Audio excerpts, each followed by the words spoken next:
Hello, everyone. Welcome to my physics, calculus, engineering, and mathematics series.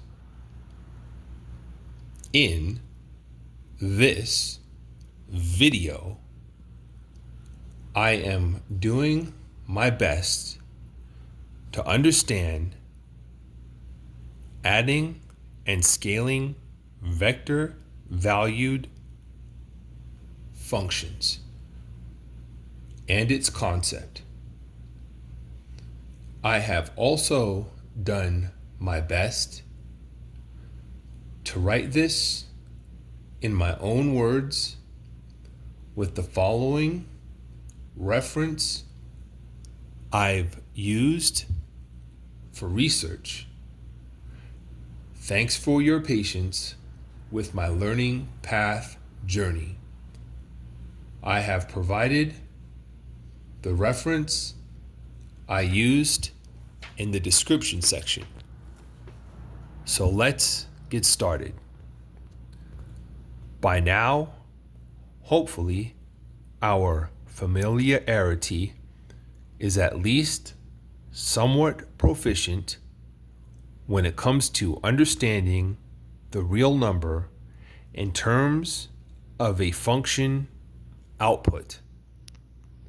Vector valued functions is what we will cover here in understanding the vector's output as a function. A specific value of t is straightforward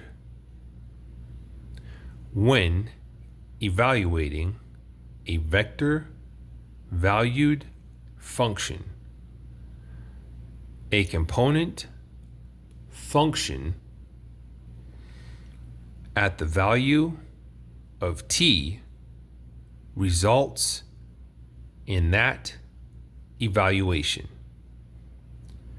A prime example shows r times t equals t2 plus t minus 1.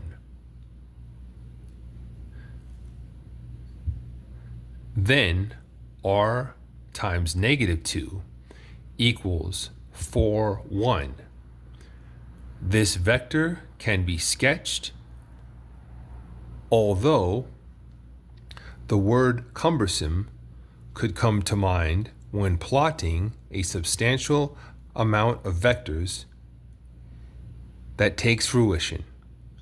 Therefore, just the terminal point versus the whole vector remains sufficient in this instance. Terminal points of r times t is the set based on vector valued functions in the graph. This is based upon each vector always at its origin regarding its initial point. The graph's indication of individual points with their respective vector is displayed as r. Parametric equations relevant to graphs are related closely as vector-valued functions. With the vector-valued context, functions represent a vector at each such point. To produce a graph, in both methods, we plot points z times t, y times t, x times t, or y times t, and x times t. The ideas of calculus to these functions are more fully realized in the next section to include the implications.